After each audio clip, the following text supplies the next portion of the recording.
Olá, alunos, tudo bem? Então, continuando o nosso conteúdo, lembrando que se vocês tiverem dúvidas sobre o conteúdo que já passou, vocês podem continuar fazendo perguntas sem problemas. Então, agora a gente vai falar um pouquinho mais sobre as práticas corporais que cada grupo de faixa etária escolhe. Então, lembrando que uma vez que as práticas corporais são construções humanas, elas são permeadas por sentidos e significados. Então, cada indivíduo possui a sua própria subjetividade. E ela é composta por emoções, sentimentos e pensamentos. Então, cada indivíduo ele vai ser diferente um do outro. Porém, a gente pode agrupar esses indivíduos por cada faixa etária, né? De uma certa forma, de cada fase da vida que eles estão vivendo. E aí é por meio desta subjetividade que o ser humano vai construir a sua própria identidade. E aí, então, as práticas corporais, elas vão ter diferentes significados em função da faixa etária que se destinam. Então, por exemplo, nas práticas corporais escolhidas na adolescência, elas ficam permeando, né? Elas são escolhas do que a gente fez na infância, então são práticas corporais com meio mais de imaginação, brincadeira, jogos, ludicidade, ou elas são atividades que proporcionam uma emoção um pouco mais alta, principalmente atividades competitivas. Já na fase adulta, é uma fase em que a maioria das pessoas elas não tem muito tempo livre, né, o tempo de lazer.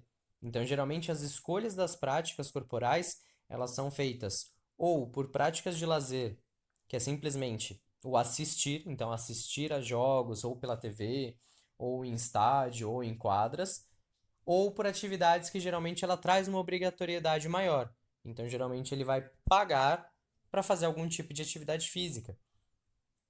Então, geralmente o tempo de lazer dele diminui bastante, e aí para colocar alguma obrigatoriedade na prática corporal, geralmente é uma prática paga. Ou eu vou pagar uma academia para eu fazer atividade física, ou vou pagar um personal trainer para eu ter uma atividade personalizada. Já para os idosos, essas práticas corporais, elas envolvem ou a escolha por se preocupar com a saúde, principalmente porque é uma fase que a gente já vai diminuindo algumas funções biológicas do corpo, ou pela sociabilização. Então, tendem a escolher atividades físicas ou práticas corporais que envolvem mais pessoas.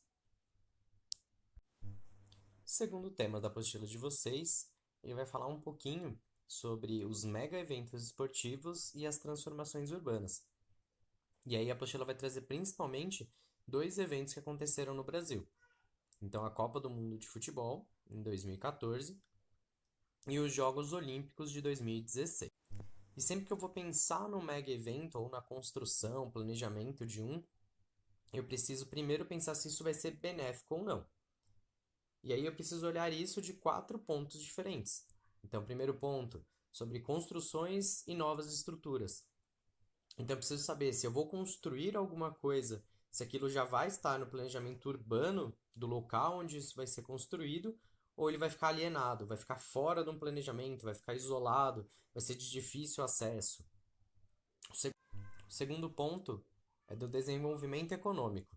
Então, aquilo vai gerar uma renda maior para quem já estava naquela região, ou aquilo vai gerar uma renda para quem está fora, ou não vai gerar renda nenhuma.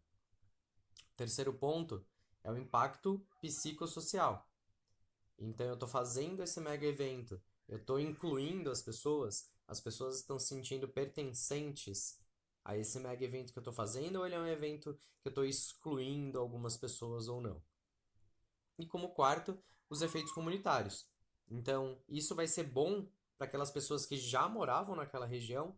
Então, se eu estou fazendo um evento num determinado lugar, por exemplo, as Olimpíadas que aconteceram só no Rio de Janeiro, aqui no Brasil, ou o Campeonato Mundial, a Copa do Mundo de Futebol, que aconteceram em alguns estados específicos, então aquilo ali vai ter um efeito bom para a comunidade. Então eu fiz um estádio novo, a comunidade vai ter acesso a esse estádio ou não? Então isso também é importante eu levar em consideração. E lembrar sempre que eu sempre vou ter argumentos favoráveis e argumentos contrários.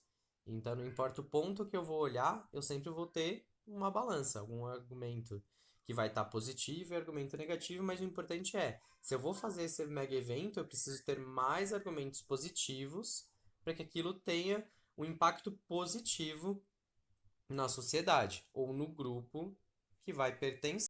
A nossa aula de hoje vai ficando por aqui, mas se vocês tiverem qualquer dúvidas referente ao conteúdo, vocês podem perguntar.